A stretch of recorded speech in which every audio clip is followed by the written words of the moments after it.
Ano 64 depois de Cristo, o incêndio de Roma.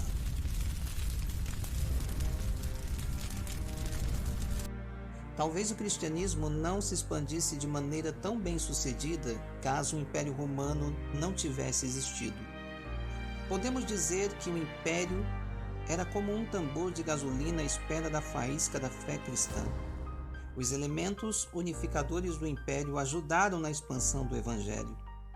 Com as estradas romanas, as viagens ficaram mais fáceis do que nunca. As pessoas falavam o grego por todo o Império. E o forte exército romano mantinha a paz.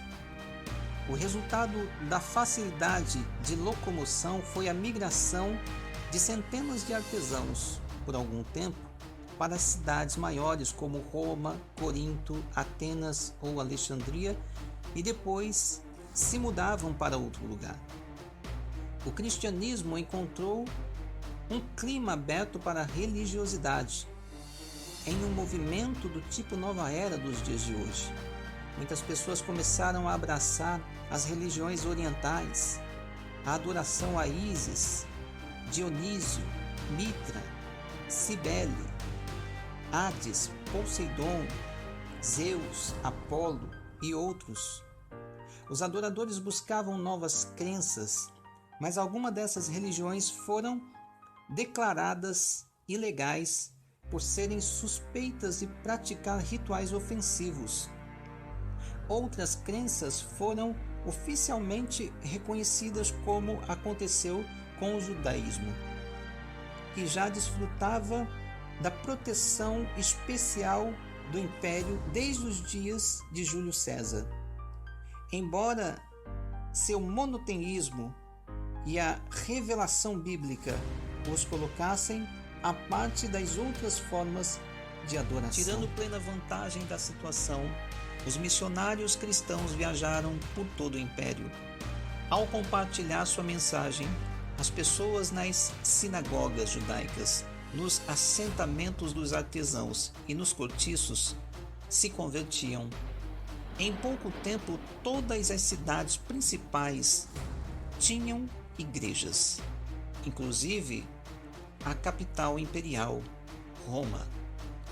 Roma, o centro do Império, atraía pessoas como ímã. O apóstolo Paulo quis visitar Roma, conforme o seu desejo é expresso na sua carta aos Romanos, no capítulo 1, do versículo 10 ao versículo 12.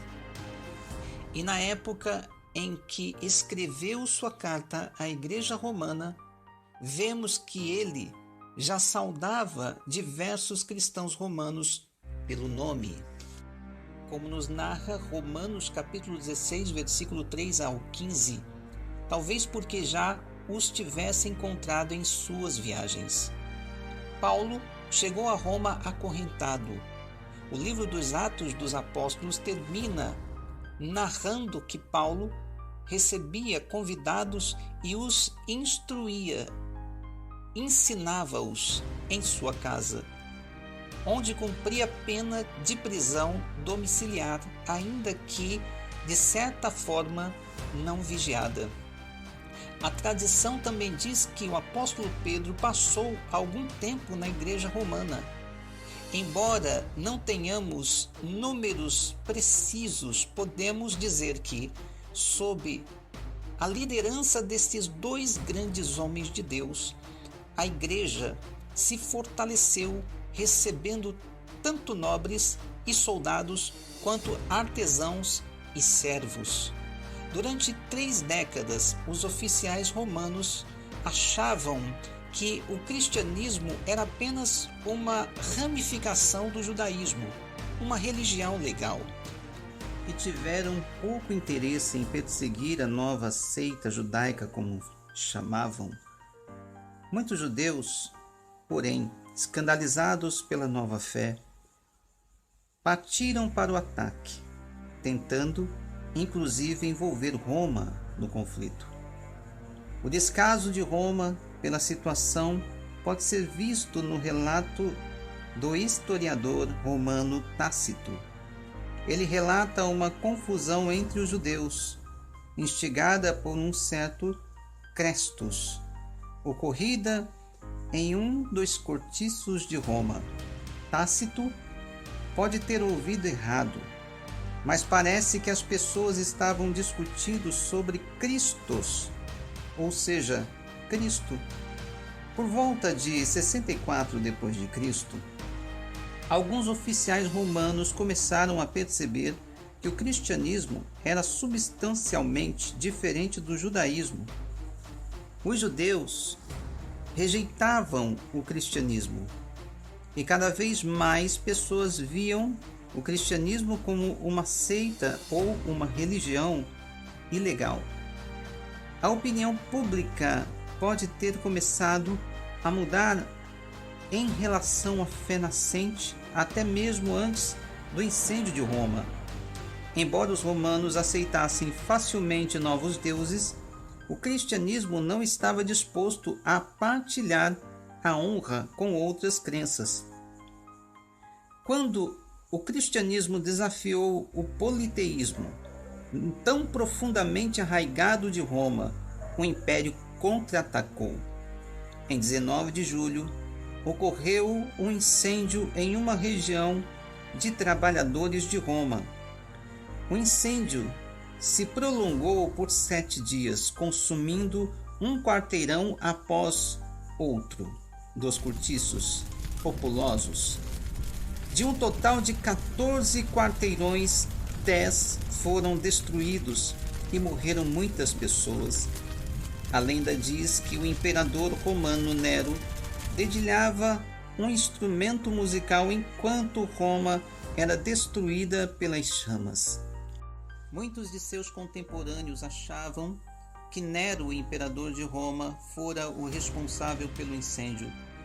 Quando a cidade foi reconstruída mediante o uso de altas somas do dinheiro público, Nero se apoderou de uma grande extensão de terra e construiu ali os famosos Palácios Dourados.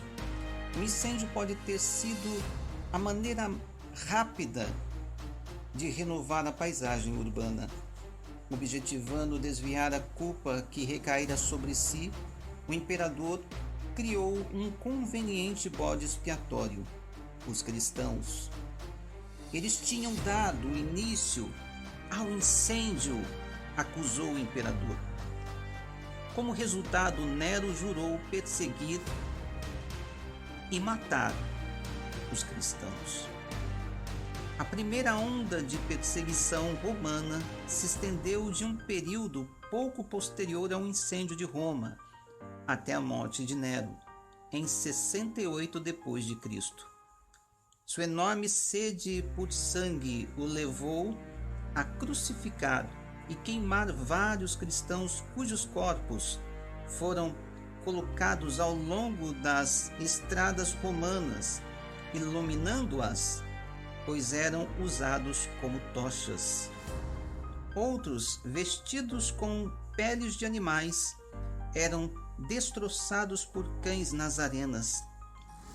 De acordo com a tradição, tanto o apóstolo Pedro quanto o apóstolo Paulo foram martirizados na perseguição de Nero. Paulo foi decapitado e Pedro foi crucificado de cabeça para baixo. Entretanto, a perseguição ocorria de maneira esporádica e localizada.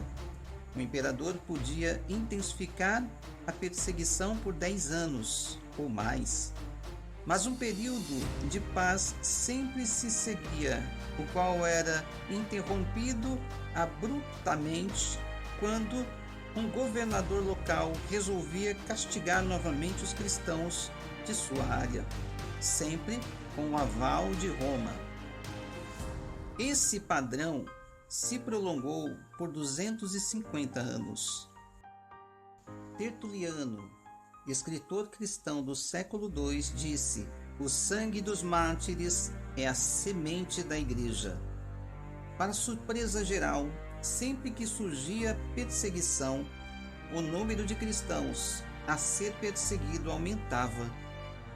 Em sua primeira carta, Pedro encorajou os cristãos a suportar o sofrimento confiante na vitória derradeira e no governo divino que seria estabelecido em Cristo Jesus, como está na Epístola de 1 Pedro, capítulo 5, versículo 8 ao versículo 11. O crescimento da igreja sob esse tipo de pressão provou, em parte, a veracidade dessas palavras.